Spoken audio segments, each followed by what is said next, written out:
Okay, madam. Thank you. Thank you. Sri George Fernandez.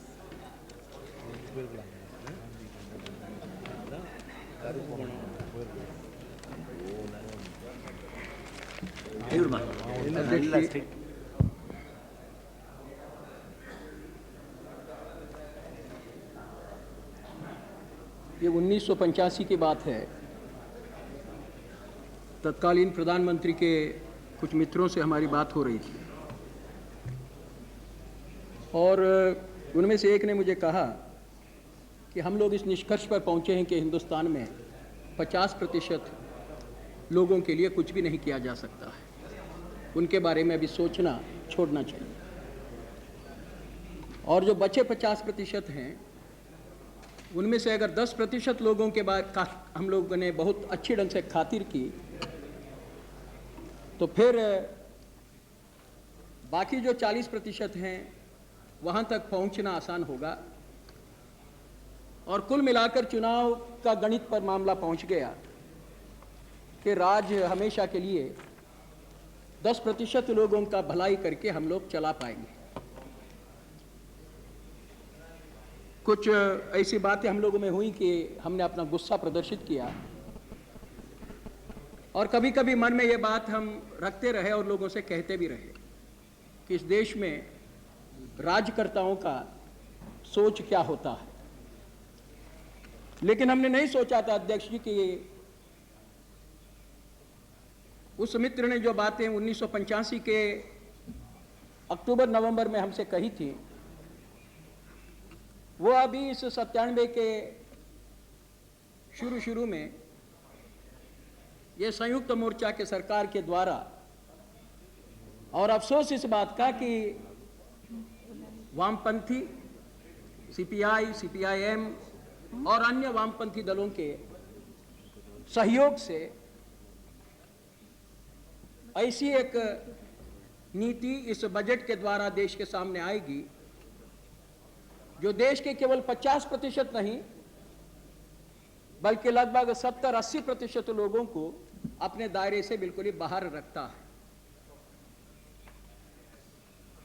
तो इसलिए अध्यक्ष जी हम तो ये मानते हैं कि ये बजट जिस लक्ष्य को सरकार ने अपने आंखों के सामने रखकर, और मैं केवल वित्त मंत्री का यहां पर उल्लेख नहीं करूंगा क्योंकि वित्त मंत्री, प्रधानमंत्री और कुल मिलाकर सरकार ये बजट को हम लोगों के सामने लाया है, तो इन्होंने जो भी इस बजट में अपनी घोषणाएं की हैं वो घोषणाओं का जो मुख्य जो दिशा है वो देश के उस 10% लोगों का खातिर करना है। और ये स्वाभाविक है कि उसके साथ बहुराष्ट्रीय कंपनियां भी जुड़ जाएं, उनके साथ जुड़े हुए देशी विदेशी लोगों का भी फायदा हो। लेकिन ये मानना कि ये बजट हिंदुस्तान में किसी भी प्रकार का सामान्य आदमी का सोच मद्देनजर रखकर हम लोगों के सामने आया है, ये बहुत बड़ी गलत बात होगी। आपने कस्टम्स में जो कमी करनी थी वो कर दी और उसके साथ विदेशी कंपनियों को हिंदुस्तान में अपना व्यापार को और मजबूत करने के लिए मदद भी की। एक्साइज में जो आपने कमी की तो शायद इसी सोच से कि विदेशियों का सामना करने के लिए हमारे लोग कुछ टैक्स कम करने से मजबूत हो जाएंगे। लेकिन हम लोगों ने देखा है कि एक्साइज का कोई असर नहीं पड़ता है जहां तक विदेशी लोगों का हमारे ऊपर अपना आधिपत्य जमाने की बात आती है।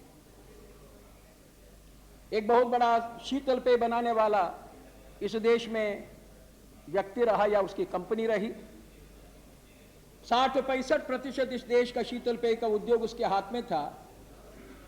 एक बहुराष्ट्रीय कंपनी ने उसको लगभग 60-70 मिलियन डॉलर यानी 180 करोड़ के आसपास रुपये में एक झटके में खरीद लिया और समाप्त कर दिया।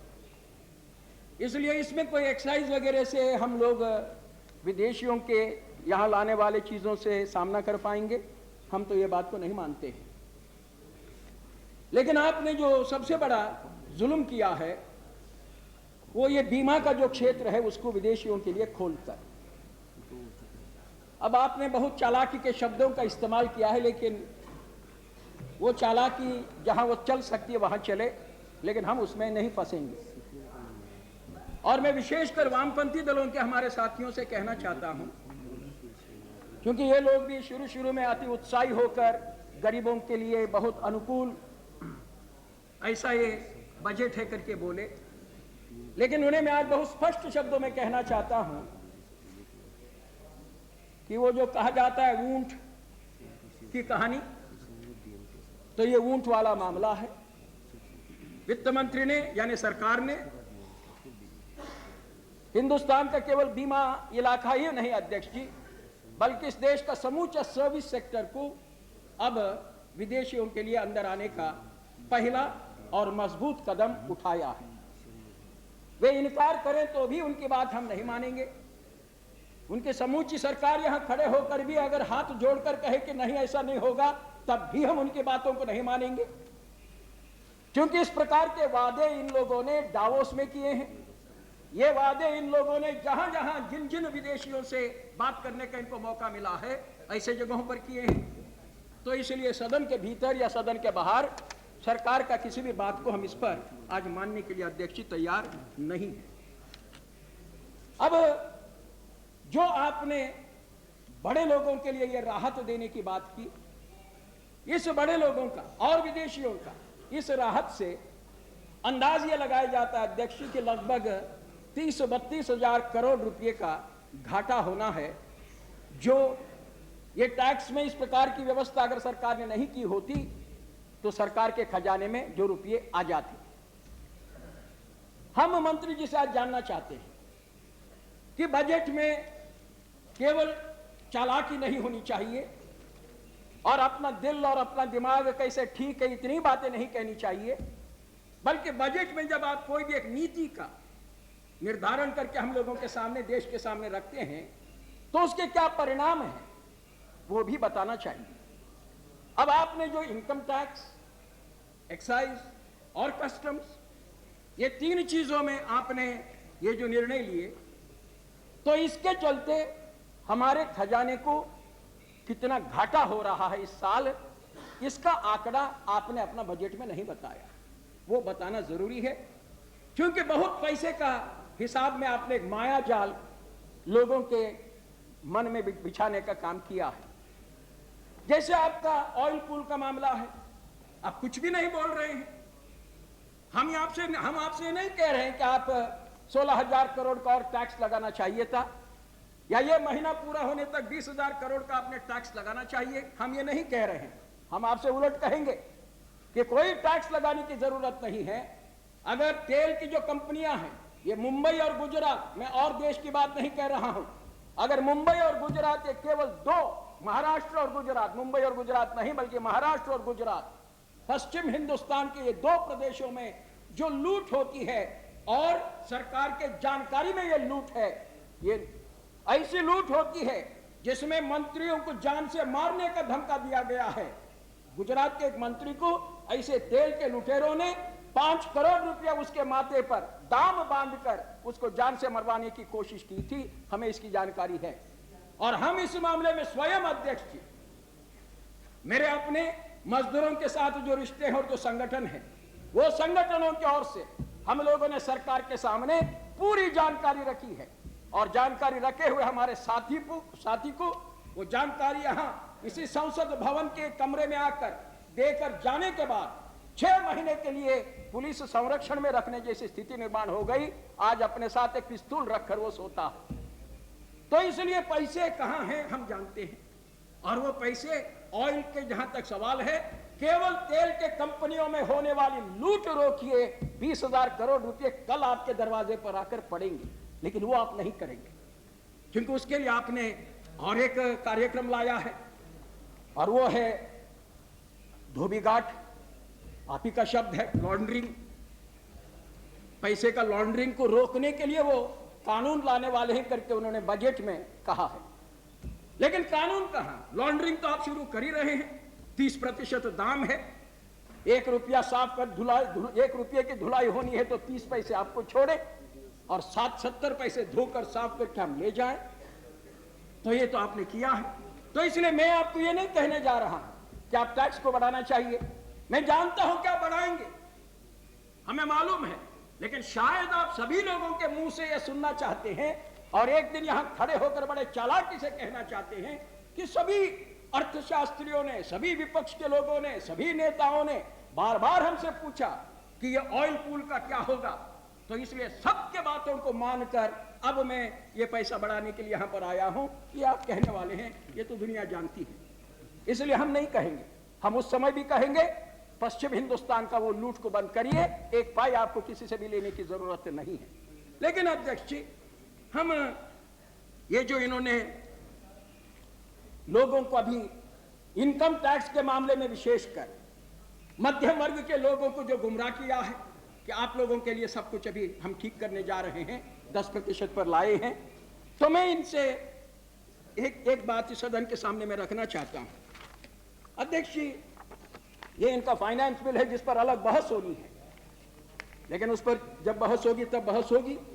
मगर इसकी धारा 80 पढ़ने लायक है अध्यक्ष जी, कि एक्साइज में किस तरह से अभी तक जो एक्साइज का पैसा कारखाने के दरवाजे पर, शराब बनाने के उस कारखाने के दरवाजे पर, सिगरेट बनाने के कारखाने के दरवाजे पर जो एक्साइज का पैसा लिया जाता था, जिन जिन वस्तुओं पर एक्साइज होता है वो पैसे वहां लिए जाते थे। अब इन्होंने कानून में संशोधन लाया है और संशोधन ये है कि अब भारत सरकार ऑफिशियल गैजेट में नोटिफिकेशन के साथ रिटेल सेल के ऊपर एक्साइज सीधा जमा करने का अधिकार प्राप्त करेगी। और इसके लिए एक्साइज जो सेंट्रल एक्साइज एक्ट 1944, इसके धारा 4 में सेक्शन 4 के बाद इन्होंने कहा है कि एक 4A लिखा जाए, और वो 4A आपका सेक्शन 80 इस फाइनेंस बिल का है। और इसमें लिखा है for the purpose of this section, और ये मध्यम वर्गीय हिंदुस्तान के समझ ले इसको, for the purpose of this section retail sale price means the maximum price at which the excisable goods in packaged form may be sold to the ultimate consumer, and includes all taxes, local or otherwise, freight, transport charges, commission payable to dealers, and all charges towards advertisement, delivery, packing, forwarding, and the like, as the case may be. And explanation 2, where on any excisable goods more than one retail price is declared, the maximum of such retail price shall be deemed to be the retail price for the purposes of this section. आज तक दवाई का excise अध्यक्ष जी दवाई के कारखाने पर तय होता था, मैन्युफैक्चर्ड जो दाम है उसका उस पर तय होता था। अब जो दवाई खरीदने के लिए जाओगे, ये कानून इनका अगर पास होता है और ये अगर नोटिफाई करते हैं कि दवाई इसके अंदर आ जाती है और आएगी, ऐसी मेरी मान्यता है, तो फिर ये सारी चीजों को जोड़कर यहां तक कि उसके ऊपर जो भी लड़का लड़की को नचाने वाला विज्ञापन आते होंगे, कहा होर्डिंग्स आती होंगी, कहा अखबारों में 2-2 पन्ने के विज्ञापन आते होंगे, ये सारी चीजों का पैसा भी आप ही को देना होगा। और ये जो टैक्स में कुछ रियायत दी है तो उससे अधिक पैसा इन मार्गों से लेने का इंतजामी आपने इसमें करके रखी है। आप नहीं करेंगे तो आप बता देंगे, लेकिन आपने हथियार अपने हाथों में लिया है, ये तो आप इनकार नहीं कर सकते हैं, क्योंकि आप ही का कानून को मैंने यहां पर पढ़कर सुनाया है। तो अध्यक्ष, हम तो एक तो इस बजट का ये जो लोगों के सामने एक माया जाल फैलाने का जो इनका प्रयास है, तो उसको रखने के साथ हम मंत्री जी से ये भी जानना चाहते हैं। हमने पढ़ा आज या कल किसी एक अखबार में कि बोले कोई एम्बेसडर ने किसी एक व्यक्ति से कहा, चाय पर कहा मिलने पर पूछा कि भाई ये बड़े लोगों पर जो टैक्स आपका 40% था और कॉर्पोरेट 45% था, ये आपने 30% पर क्यों लाया? और ये मित्र के पास कोई जवाब नहीं था। लेकिन वो एम्बेसडर ने ये भी कहा, अब बताइए भविष्य में भारत के लिए सस्ते रियायत का ब्याज पर कोई भी दुनिया का देश कर्ज दे, इसकी क्या आवश्यकता है। और उन्होंने ये भी कहा कि विश्व में शायद ही कोई देश हो जहां सबसे अधिक तनख्वाह पाने वाले, सबसे अधिक पैसे कमाने वाले, तनख्वाह की बात मैं नहीं कहूंगा, लेकिन सबसे अधिक पैसे कमाने वालों को 30% लाकर बिठा दिया हो। अमेरिका, जहां से आदेश लेने वाली जमात है इस सदन में, इस सरकार में, अमेरिका जिनकी नीतियों को दुनिया में लादने का जो प्रयास हो रहा है, तो उसमें सभी लोग यहां पर वाह वाह करने वाली जमात है। डावोस से लेकर दिल्ली तक अमेरिका में कितना है ऊपर के लेवल वालों का इनकम टैक्स। मंत्री जी को तो सबसे ज्यादा इसके बारे में जानकारी होनी चाहिए। अध्यक्ष जी, अमेरिका में मैक्सिमम रेट फॉर इंडिविजुअल्स 39.6% और maximum rate for corporations is 38%। और इतना ही नहीं है, अमेरिका में प्रदेश का अपना इनकम टैक्स होता है, हर राज्य का अपना इनकम टैक्स होता है। जैसे अमेरिका का सबसे अमीर राज्य आजकल हो सकता है कि कैलिफोर्निया हुआ हो, लेकिन सबसे नामी राज्य तो न्यूयॉर्क राज्य है, जहां हमारे भी लोग जाकर कुछ मुकदमों में वगैरह फंस जाते हैं। इस सदन में हम उठाते हैं लेकिन कोई सुनता नहीं है। तो उस न्यूयॉर्क में जो पर्सनल इनकम टैक्स है वो 8% to 8.5% कॉर्पोरेशन के लिए और व्यक्ति के लिए, तो 39.6 फिर 38%, और वो प्रदेश का टैक्स 8 to 8.85% अगर आप जोड़ देते हैं अध्यक्ष जी, तो हो जाता है कितना, 47%। और यहां अपर लिमिट हो गई 30%। अध्यक्ष जी, ये गरीब देश है। इस गरीब देश में जिनके हाथों में कुछ संपन्नता है, कुछ साधन है, तो उनसे कुछ पैसा खजाने में आना चाहिए। यही तो टैक्स का मतलब होता है कि उनका योगदान हो। इस देश की दौलत से वो अपना बनाता है कुछ, तो उसका कुछ तो योगदान मिले। लेकिन अध्यक्ष जी, मंत्री जी ने, हम नहीं समझ पा रहे हैं कि किसको अपने आंखों के सामने रखकर, कौन जमात को अपने आंखों के सामने रखकर, दुनिया का कौन देश का मॉडल को अपने आंखों के सामने रखकर इन्होंने ये टैक्स घटाने का बात किया। मगर वहीं नहीं रुका है मामला। हमने कहा कि धोबी घाट खोल दिया। मुझे नहीं मालूम कितने लोग कपड़ा धोने जाएंगे वहां या पैसा धोने जाएंगे वहां। इसके पहले भी ऐसा हुआ है करके हमेशा जवाब दिया जाता है, लेकिन वो कोई जवाब नहीं है। आप बार बार हिंदुस्तान में ये बात को बता रहे हो, ईमानदार मत बनो, ईमानदार मत रहो, ईमानदार रहोगे तुमको सजा मिलेगी, बेईमान बनो तो तुम्हें इनाम मिलेगा। और आज फिर एक बार आपने ये कहा है कि बेईमान बनो, ईमानदारी छोड़ो, तुम्हें हम हर प्रकार का इंतजामी करके दे देंगे। लेकिन यहां भी अध्यक्ष जी, यहां भी बहुत, मुझे मंत्री जी बाद में अपना जवाब देंगे, लेकिन मुझे बहुत इसमें कुछ चतुर बातें नजर आ रही हैं। यही फाइनेंस बिल धारा 63, subject to the provisions of this section इत्यादि, the net wealth chargeable to wealth tax for any assessment year for which he has failed to furnish a return under section 14 of the wealth tax. यानी आपने ये कहा कि जिस साल आपने पैसे बनाए लेकिन नहीं दिखाए, तो उस साल का हिसाब से आप ये पैसे का धुलाई कर सकते हो। और यहां केवल पैसे की धुलाई नहीं है, यहां सोना की धुलाई हो सकती है, यहां जो जो चीजें आपके पास हैं तो वो सब चीज की धुलाई हो सकती है। और मुझे इसमें जो सबसे बड़ा चमत्कार मंत्री जी का दिखाई दे रहा है वो सोने के मामले में। अध्यक्ष, आज सोना हिंदुस्तान में बिक रहा है 5,127 रुपया 10 ग्राम।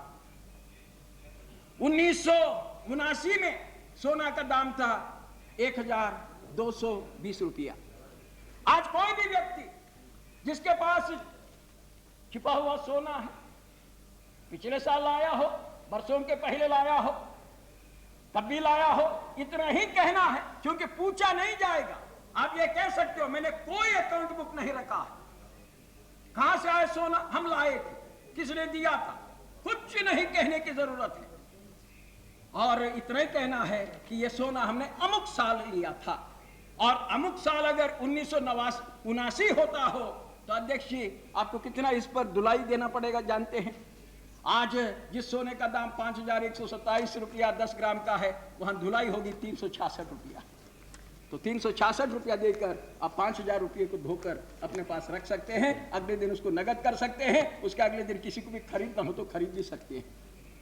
और वही बात आगे का भी इसका हिसाब लगाया जा सकता है। तो इसलिए जब आप इस प्रकार का ये इंतजामी कर रहे हैं, इससे इस देश का कौन सा भला आप करने जा रहे हैं? विकास वगैरह की बातें तो अपनी जगह पर रह गई, लेकिन इस देश में अगर चरित्रवान व्यक्ति को आप ये कहते हो कि तुम चरित्र अपना छोड़ो, तुम सड़क पर उतरो और जहां कमाना है वहां कमाओ, हम हर 5 साल में तुम्हें एक रास्ता दिखा रहे हैं ईमानदार बनने का, तो अध्यक्ष जी हम इस सरकार का जो प्रस्ताव है इसका बहुत सख्त विरोध करना चाहते हैं। अब मुझे अफसोस है कि ये सारी चीजें जो हो रही हैं ये देश में विकास के नाम से, क्योंकि उनका कहना यही होगा हम ये न के न प्रकार न जहां से पैसे मिलेगा उसको लाएंगे, और वो ये भी बता देंगे कि ये तो ज्योति बसु ने प्रस्ताव किया था, वामपंथियों ने प्रस्ताव किया था। क्यों ज्योति बाबू ने ऐसा प्रस्ताव किया मुझे नहीं मालूम, उन्होंने किया नहीं किया वो भी उनके कमिटी को, वो कोई कमिटी है उन लोग उन्हीं को मालूम, हम तो जानते नहीं, अखबारों में हमने भी जरूर पढ़ा है। क्यों उन्होंने ये प्रस्ताव किया मुझे नहीं मालूम। ऐसा प्रस्ताव किसी वामपंथी के मुंह से नहीं आना चाहिए और नहीं आना चाहिए था। लेकिन अगर इन्हें कोई वो प्रस्ताव ठीक लगा या इनके मन की वो बात थी वो तो वो बतावे। लेकिन अध्यक्ष जी ये सारी चीजें अगर ये लोग विकास के नाम से करना चाहते हैं तो मैं आज मंत्री जी को पूछना चाहता हूं कि आपके बजट में आपने कौन से रोजगार की जिक्र की है? कौन से क्षेत्र में कितने रोजगार आपने पैदा करने की जिक्र की है? आपने बजट के अंदर कॉमर्स मिनिस्टर रहते हुए किए हुए प्रस्ताव को वित्त मंत्री के नाते आपने उसको स्वीकार करने की घोषणा की है। यानी आप आपके अतीत को छोड़ते नहीं हैं, वो सारे अतीत के साथ आप अपने को जुड़े हुए हैं। तो आपकी नई आर्थिक नीति 1991 में आई, आप भी उसके पुरस्कर्ता मात्र नहीं थे बल्कि आप भी उसके बहुत महान एक वक्ता थे, प्रवक्ता थे उस नीति के। तो मैं आपको आज बता दूं अध्यक्ष जी कि इन्हीं के अपने दस्तावेज इस साल का जो इन्होंने इकोनॉमिक सर्वे रखा, वो सर्वे हमें यह बताता है कि पिछले 5 सालों में, माफ करिएगा 4 सालों में, ये 91 में नीति आई और वो हिसाब है 96 तक का, तो 4 सालों में अध्यक्ष जी सार्वजनिक उद्यमों में कुल मिलाकर जो रोजगार पैदा हुए हैं वो 2,56,000। केंद्र सरकार, राज्य सरकार, क्वाजी गवर्नमेंट और लोकल बॉडीज सारे मिलाकर पूरे पब्लिक सेक्टर ऑफ एम्प्लॉयमेंट में, इंडस्ट्रियल एम्प्लॉयमेंट छोड़कर वो दूसरे में आ जाता है। और वहां तो नौकरियां घटी हैं, आपको मालूम है, वो तो सब बंदी हो रहा है पब्लिक सेक्टर। लेकिन जहां डिपार्टमेंटल अंडरटेकिंग्स है और कुछ है, ये सब मिलाकर नए रोजगार निर्माण हुए 2,56,000। और जहां निजी क्षेत्र है वो निजी क्षेत्र में रोजगार निर्माण हुए 2,13,000। अगर कोई ये मुझे कहे कि भाई पब्लिक सेक्टर खत्म करके हम प्राइवेट को, विदेशियों को, सबको बुलाकर हिंदुस्तान में रोजगार पैदा कर रहे हैं, तो निजी क्षेत्र में आपने रोजगार पैदा किए हैं 2,13,000। और ये अगर 4 सालों का हिसाब है अध्यक्ष जी, तो क्या कितना निकल आता है? 1,17,000 रोजगार पब्लिक एंड प्राइवेट सेक्टर। और अगर उसमें से आप पब्लिक सेक्टर को हटा दें और 2,13,000 को रखें, तो हिंदुस्तान में निजी उद्योग ने, इनके सारे नीतियों के चलते पिछले 5 सालों के निजी उद्योग ने तैयार किए हैं औसतन साल में 40-50,000 रोजगार है। और इससे बढ़कर आप क्या करने जा रहे हैं? असल में इनका देखिए अध्यक्ष जी, इनकी नीतियां हम लोगों को कहां ले जा रही हैं। हम तो रेल मंत्री रह चुके हैं और रेल मजदूरों से मेरा बहुत घनिष्ठ संबंध है। वहां रोजगार की क्या स्थिति बनती जा रही है हम जानते हैं और आप भी जानते हैं मंत्री जी। रेलवे के अंदर अध्यक्ष जी इन लोगों ने पिछले 2 सालों में 38,000 रोजगार खत्म किए, जो उनके अपने बजट के दस्तावेज में उन्होंने बताए हैं। वैसे पिछले 5 सालों में बहुत ज्यादा रोजगार गए हैं, लेकिन पिछले 2 सालों की बात मैं कह रहा हूं, 38,000 रोजगार खत्म किए। लेकिन यह सारा जो सिलसिला चला है कि रोजगार कम करो, लाचारी बढ़ाओ, गरीबी बढ़ाओ, इसका नतीजा क्या हो रहा है अध्यक्ष जी? नतीजा यह हो रहा है कि इन्होंने जो बजट पेश की है उस बजट में केंद्रीय पुलिस सेवाओं में नई भर्तियां पिछले 2 सालों में हुई हैं 70,537। पिछले 2 सालों में सेंट्रल पुलिस सर्विसेज में 70,537 लोगों की नई भर्ती हुई है। और नई भर्ती नहीं अध्यक्ष जी, कुल संख्या बढ़ी है, नई भर्ती उससे ज्यादा होगी क्योंकि कुछ लोग तो रिटायर हुए हैं, लेकिन कुल जो उसकी संख्या बल है वो 70,537 2 सालों में आपने बढ़ा दिया। तो क्या हो रहा है अध्यक्ष जी? एक तरफ आप बेरोजगारी बढ़ा रहे हो, एक तरफ आप लोगों में निराशा मायूसी पैदा कर रहे हो, और दूसरे ओर आप पुलिस का संख्या बल बढ़ा रहे हो। और यही पिछले 5 सालों में बड़े मजबूती से आपने चलाया हुआ काम है और उसी दिशा में आज आप जाने की बात कर रहे हो।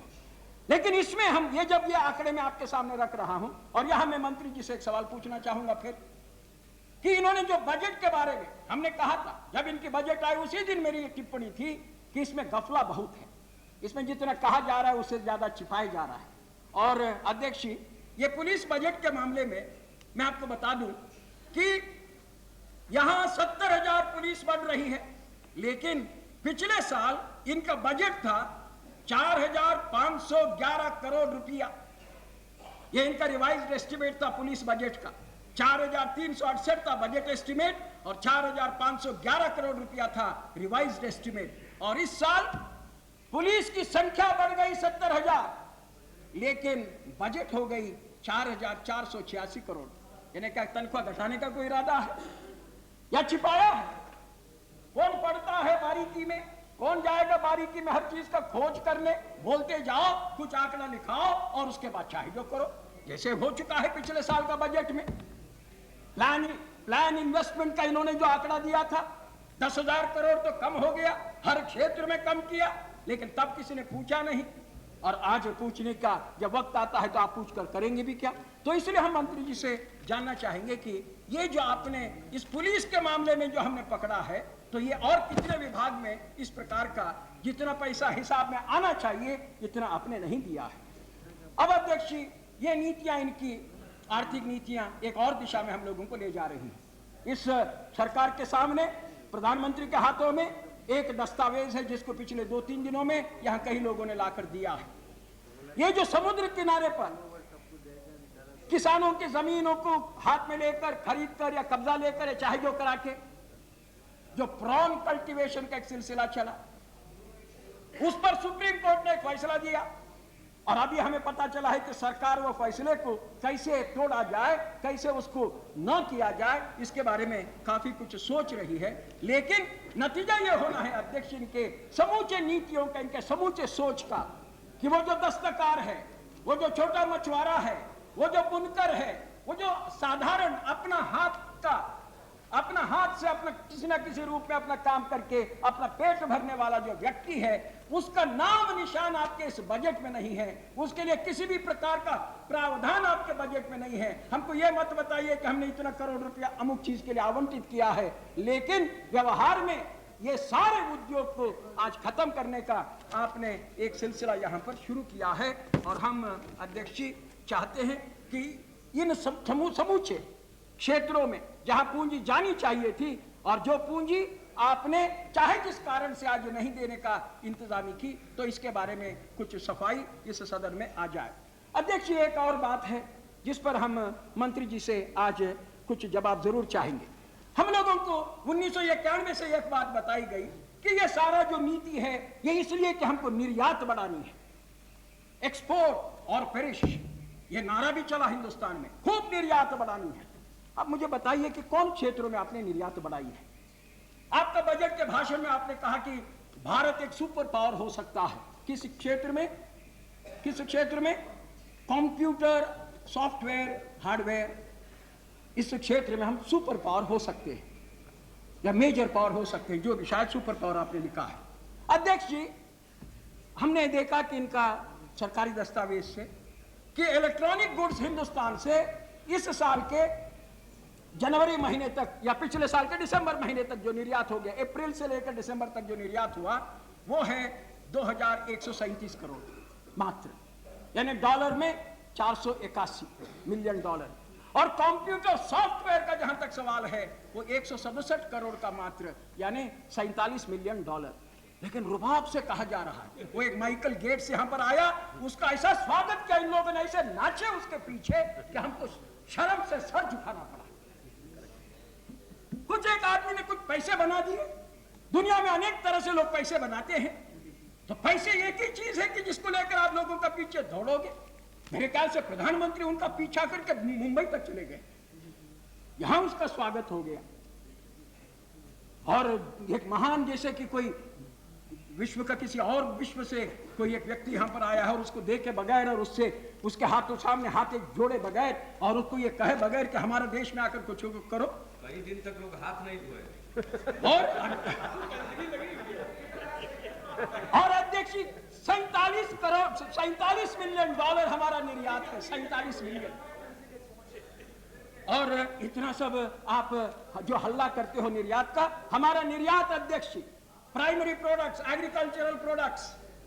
एग्रीकल्चरल एंड एलाइड प्रोडक्ट्स मात्र में हमारा निर्यात है कुल देश का निर्यात का 29% है। लेकिन 29% की बात नहीं है। इस 29% में मछली, basmati rice, non basmati rice, गेहूं, कॉफी, कैश्यू एंड ऑयल मिल, केवल ये है 50%। बाकी सब छुटपुट, कोई चाय, कोई और कोई चीज, ये हम लोगों का निर्यात है जहां तक एग्रीकल्चरल मामला है। और जहां तक मैन्युफैक्चर्ड गुड्स करके हम कहते हैं, मैंने आपको बता दिया कि कैसे इलेक्ट्रॉनिक गुड्स और कंप्यूटर सॉफ्टवेयर में हम सबको मूर्ख बनाया जाता है सारे दुनिया के सामने कि हम अभी सुपर पावर बनाने जा रहे हैं। लेकिन अध्यक्ष जी, कुल मिलाकर 4 क्षेत्र है अध्यक्ष, 4 भी नहीं, मैं कहता हूं 2 ही है। जेम्स एंड ज्वेलरी, यानी विदेश से वो क्या बोलते हैं, अनकट डायमंड्स को लाकर यहां उसका पॉलिश करा के उसको विदेश भेजना और कुछ जेवर बनाकर उसे विदेश भेजना, और उसके साथ साथ कॉटन, वुलन और मैनमेड फैब्रिक का जो रेडीमेड गारमेंट्स हैं या फैब्रिक्स हैं, इसे विदेश बेचना। ये 2 मिलाकर अध्यक्ष जी हम लोगों का जो मैन्युफैक्चर का जो निर्यात है उसका 50% से अधिक है, 50% से अधिक है। $9 बिलियन आउट ऑफ $17 बिलियन, ये है स्थिति। और हमें यहाँ पर कहा जाता है कि ये सारी नीति हम लोग इसलिए चला रहे हैं क्योंकि इस देश में हम लोगों को विकास करना है। कहाँ है विकास आपका? कौन सा विकास है? और फिर गुमराह करने का या बेवकूफ़ बनाने का जो इनका सिलसिला चलता है। अब इनके बजट में, ये बजट एट ए ग्लांस जो है, इसमें सरसरी कहाँ भी आप अपना नजर डालिए अध्यक्ष जी, लेकिन इसमें एक इनका गणित देख लीजिएगा। इन्होंने लिखा है यहाँ नेशनल सोशल असिस्टेंस प्रोग्राम, और ये नेशनल सोशल असिस्टेंस प्रोग्राम के लिए दे रहे हैं 767 करोड़ रुपए। National social assistance programme 82 lakh लोगों के लिए 700 करोड़ रुपए। और इसका अर्थ होता है अध्यक्ष जी कि एक परिवार को एक दिन 2 रुपया। और ये कार्यक्रम है हम लोगों की, यानी लोगों के देश की समस्याएं नहीं है।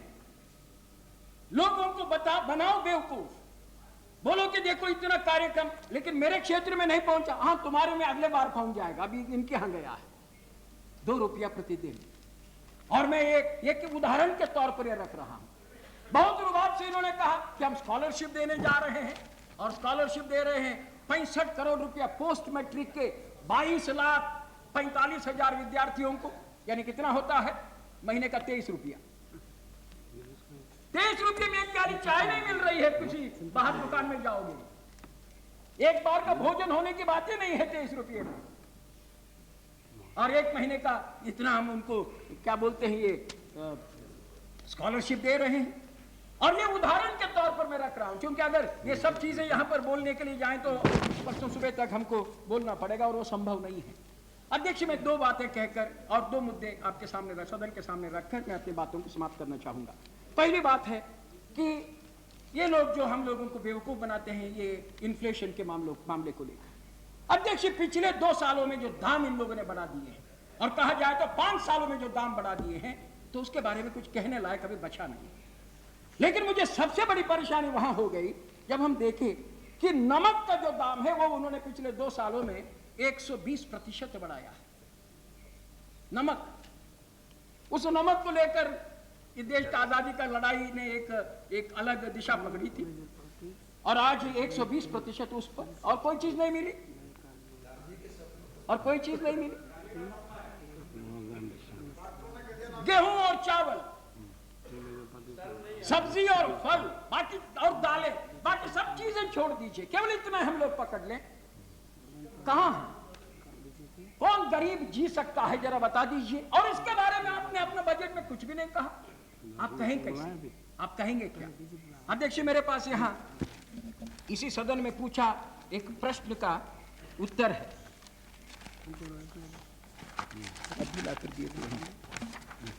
ये मेरा नाम से प्रश्न था अध्यक्ष 11 मार्च को, और मैंने पूछा था कि the per capita expenditure being incurred on the dietary and other needs of the prisoners in Tihar jail, और जवाब है the per capita expenditure on meeting dietary and other needs of prisoners is of the order of rupees 42.60 per day. 42 rupees and 60 paise per day is the dietary and related expenditure. वो expenditure नहीं जहां मुफ्त का मकान है, मुफ्त का पानी है, मुफ्त की बिजली है, मुफ्त का टेलीविजन है, वो नहीं, ओवरहेड्स नहीं, सीधे उसके पेट में जाने वाला 42 रुपीज 60 पैसे। और 42 रुपीज 60 पैसे अगर एक कैदी का, एक जिसको सजा हो गई है और जेल में बंद है, आज उस पर अगर वो खर्च ये सरकार करती है, तो मैं जानना चाहता हूं कि जो सरकारी कर्मचारी हैं, जो देश भर में जो भी लोग हैं, इसी पैसे का हिसाब लगाइए ना, बाकी सब छोड़िए ना। 45 गुनी 30 गुनी 12, एक महीने में एक परिवार का पोषण करने के लिए 60,000 रुपया चाहिए अध्यक्ष जी, जो जेल में मिलता है केवल खुराक, वो खुराक मात्र के लिए।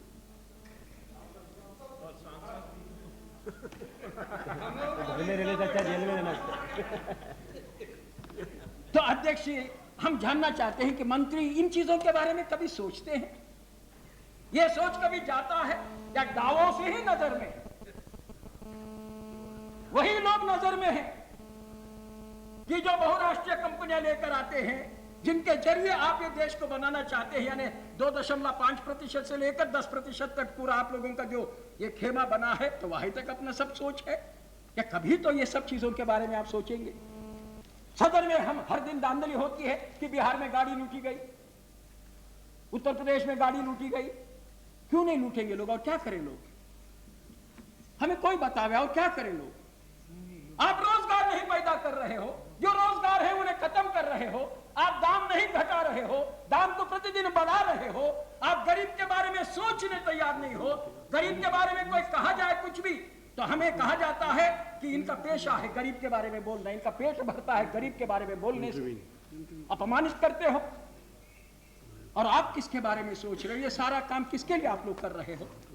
तो इसलिए अध्यक्ष जी, हम बहुत परेशान होकर, बेचैन होकर ये बात को मंत्री जी के सामने रख रहे हैं, और मंत्री जी को ये याद करके रख रहे हैं कि national council for applied economic research, उसका रिपोर्ट है, national council of applied economic research का, वो रिपोर्ट आज दुनिया भर चला है। पहले तो हिंदुस्तान में ही था, बाकी लोगों ने उसको शुरू में शायद देखा नहीं था, लेकिन अभी मैंने देखा कि, अध्यक्ष मैं समाप्त कर रहा हूं, अभी मैंने देखा कि सारे विश्व की अखबारें भी इसके बारे में लिखने लगी हैं, बोलने लगी हैं। और ये रिपोर्ट ये बताता है अध्यक्ष जी कि हिंदुस्तान में 80% आबादी, मैं फिर कहता हूं 80% परिवार, यानी 80% आबादी, मगर वो हाउस होल्ड का हिसाब लगाते हैं, 80% आबादी औसतन साल में 40,000 रुपया प्रति परिवार या उसे कम में जीता है। और मंत्री जी का, इस सरकार का, ये वामपंथी मित्रों का, जो इनको केवल एक ही नारे पर कि हम सेक्युलर हैं, तो ये सेक्युलर गरीबी है, ये सेक्युलर लूट है, ये secular laundering of black money है, ये सारा सेक्युलर जो काम आप लोग उनके हाथों से करा रहे हो। तो मेरी आप लोगों से विशेषकर आज हाथ जोड़कर प्रार्थना है कि सेक्युलर नॉन सेक्युलर ये लड़ाई फिर कभी कहां हो जाए, लेकिन देश के लोगों को, इस देश के गरीब को इस तरह से मिटाने का जो इन लोगों का प्रयास है, उसमें आप लोग ये हाथ अपना बढ़ाना छोड़ दीजिएगा। एक आखिरी जुमला अध्यक्ष, और मैं खत्म कर रहा हूं, वो है रक्षा विभाग से जुड़ा। मैं आमतौर पर रक्षा विभाग से लड़ते रहता हूं। आधा घंटा तो मिला मैंने हमारी पार्टी का भी अध्यक्ष मैं समाप्त कर रहा हूं। अध्यक्ष में जितने विवाद में मेरी बात समाप्त हो जाए। I am not disputing. Sir, I am concluding, sir. You can. 42 minutes is spoken.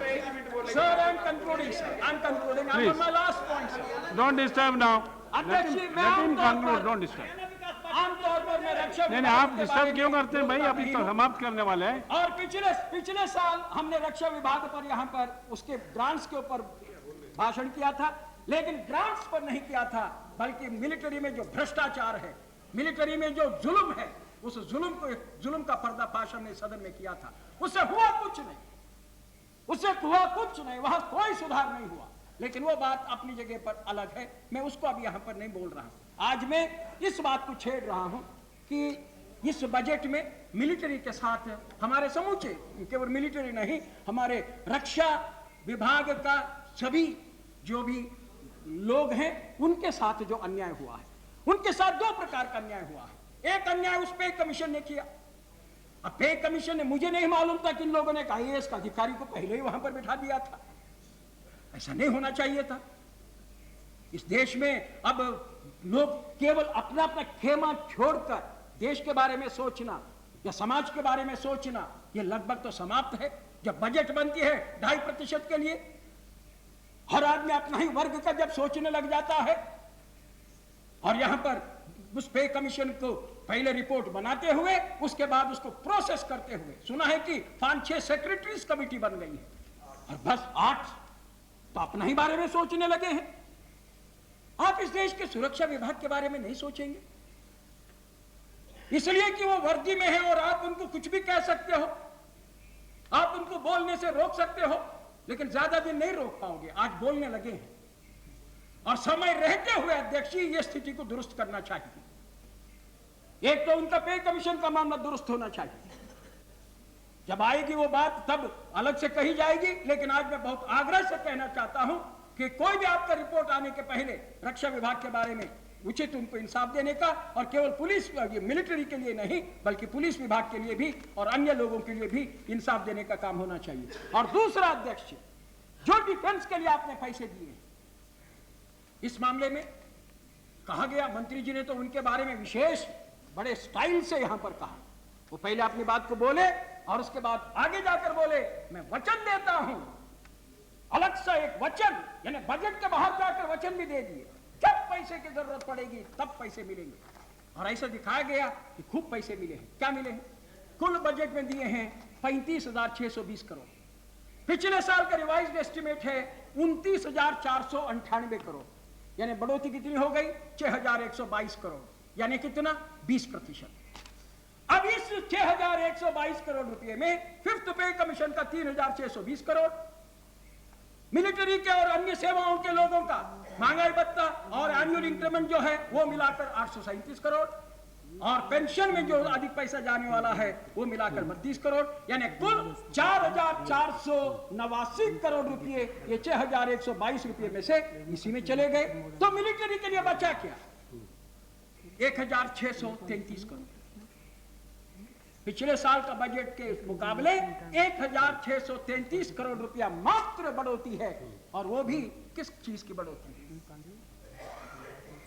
पड़ोसियों की समस्याओं की बात अभी मैं विदेश नीति या रक्षा नीति पर यहां नहीं बोल रहा हूं, वही मैं खत्म ही कर रहा हूं, मैं उन चीजों पर नहीं बोलने जा रहा हूं। लेकिन मैं मंत्री जी से आग्रह करना चाहता हूं कि इस रक्षा विभाग के मामले को इस तरह से, रक्षा विभाग के मामले को इतने हल्के ढंग से मत देखिएगा और इसको तत्काल दुरुस्त करने के लिए कदम उठाइएगा। अंतिम वाक्य अध्यक्ष जी, एक प्रार्थना है, वो सदन से है, वो सरकार से है, वो सरकारों से है कि ये जो हम लोग कुछ मरे कुछ जिंदा व्यक्तियों के नाम योजनाओं को चलाते हैं, ये खत्म होना चाहिए। इंदिरा आवास योजना, राजीव पानी योजना, जवाहर रोजगार योजना, नेहरू रोजगार योजना और सबसे ऊपर प्राइम मिनिस्टर की अलग योजना। मेरे समझ में नहीं आता, जो प्राइम मिनिस्टर हो जाता है उसकी एक योजना आती है, फिर सरकार क्या है तुम्हारी? अगर प्राइम मिनिस्टर की योजना है तो फिर बाकी मंत्रिमंडल क्या है? फिर राष्ट्रपति के नाम पर क्यों नहीं योजना हो? फिर रक्षा मंत्री के नाम पर क्यों नहीं योजना हो? वित्त मंत्री के नाम पर क्यों नहीं योजना हो? हर सूबेदार के नाम पर क्यों नहीं योजना हो? मैं ये नहीं समझ रहा हूं। मैं जानता हूं इसमें राजनीति है। राजनीति यह है कि मरे हुए लोगों के नाम पर वोट मांगना है, इसलिए उनके नाम से कार्यक्रम लगाना है तो फिर कुछ अपनी बात बनेगी, ऐसा सोच है। लेकिन प्रजातंत्र के लिए ठीक नहीं है। प्रजातांत्रिक व्यवस्था में इस प्रकार का व्यक्ति पूजा न जिंदा व्यक्ति का न मरे व्यक्ति का होना चाहिए। और इसलिए बहुत आग्रह से मैं सब लोगों से प्रार्थना कर रहा हूं कि योजनाओं को अलग अलग व्यक्तियों के नाम से चलाने का ये परंपरा को खत्म करिए। इस देश के जमहूरियत को बचा रखने के लिए कदम उठाइए। इनका बजट का मैं पूरा विरोध करता हूं अध्यक्ष जी, और आपकी इजाजत लेता हूं।